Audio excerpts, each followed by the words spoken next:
Why I have a lot of different materials is that I need some materials that will actually just give some space and air into the design, and then others for the scent, like hyacinths, others for the color. And this is actually my favorite color theme. It's the pink, yellow, orange, and a little hint of green.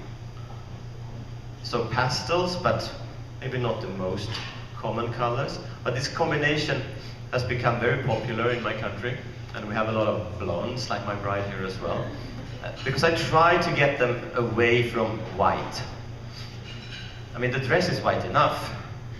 So I try to teach them to actually dare to use some more color, because everything gets more interesting with a little hint of color as well. And when I say, then if you would say orange, yellow, and pink for a bride, well, she would not say, oh, no, I'm not having that. But if we have a look here, when we use a lot of nice, beautiful pastels, we don't get that feel at all. And I mean, if we show this for a bride, of course we don't say it's carnations. I'm not stupid. I'm Swedish, but not stupid. I don't ask a bride then, do you want a wedding design with these beautiful carnations? Well, she's off to the next shop at once, won't she? I think that was not a good one. I want beautiful roses, orchids. So it's more about actually showing a final design and explain more colors, texture, shape. And with this one, the whole idea is that it's going to be carried in a different way. So we have the profile, which have all the color and the ribbons, and then when we tilt it, we have all the detailed materials inside of it. And to explain how it's done, first of all carnations are individually wired with normal, I don't know what gauge it is actually, because you've got different gauge. You just pick a gauge that's strong enough. Flora taped, and then just all of them are folded in the same angle and put together in the circle. There I actually just make that upside down and tie them together. And then to cover, if we look at the bottom a little bit, I use some limonium, not the most common wedding flower either, but a perfect flower, and one of my favorites as well, and some pearls. So I haven't really covered all the tape, but I've sort of masked it. Because I don't know if you've thought about it, but there's hardly any green in my designs. All foliage is gone. And why? That makes the color expression a lot stronger, because the normal foliage green is so much stronger than all the other colors. It takes away attention from any color combination we will create. So it's a lot better to actually reduce the green and work with all colors on the flower heads, on berries, on artificial materials, to get a much stronger and different color scheme. Green is many times good as a background color, but it also steals attention. Or we do green as the color theme. So next design, a shield, to explain it more. And works beautiful, of course, then with this black that has the silver in it. It's a tiny little structure from the normal stub wire, made into a strong chicken wire structure. I've started to weave in the first pussy willow branches, and then I've attached more of them with cable ties. Kept them long because that white line from the cable tie is very decorative in here as well, which is all about crossed lines. Put some pearls in, some other plastic lines, feathers again, to give a little bit lightness to the branches, because branches then being quite heavy and organic, I want to give the light feeling to it. And then a lot of beautiful color lilies, the thin-stemmed ones, and those again, the wire and the pearls.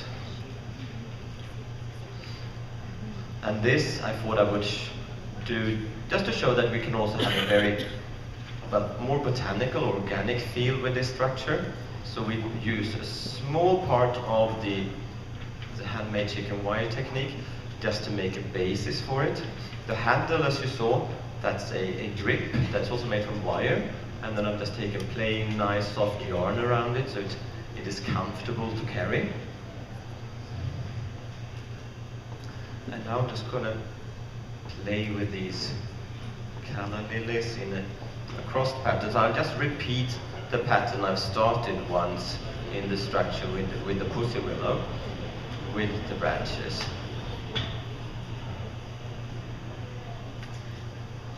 This is a technique I use a lot for spring flowers. I can do them smaller or bigger, but when we have all the beautiful convallaria, we have different kinds of fritillarias, we have all the muscari, so we make this net structure smaller and with a thinner wire, and we just weave those flowers in because they don't last really well without water. But when woven in together, no one will see that they're actually getting a bit tired after a couple of hours, so that's not a problem. So I always try to adjust the technique to the kind of flower I am using. That's actually how this is made.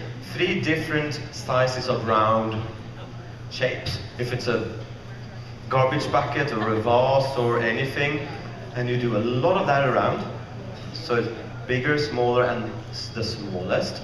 Put that together, and then we add the actual lines of hypericum that are here, threaded really tightly. And then I will now add some, well, I've added the small orchids first, and then I will have some of the other really brown, beautiful orchid. I will entangle them in between the wires, and sometimes I will use a cable tie to have it stay in position. Those I will then cut away, because here I don't want that line, because it's all about the circling lines here. One of those. And it's all about copper colors. With a little hint of gold inside.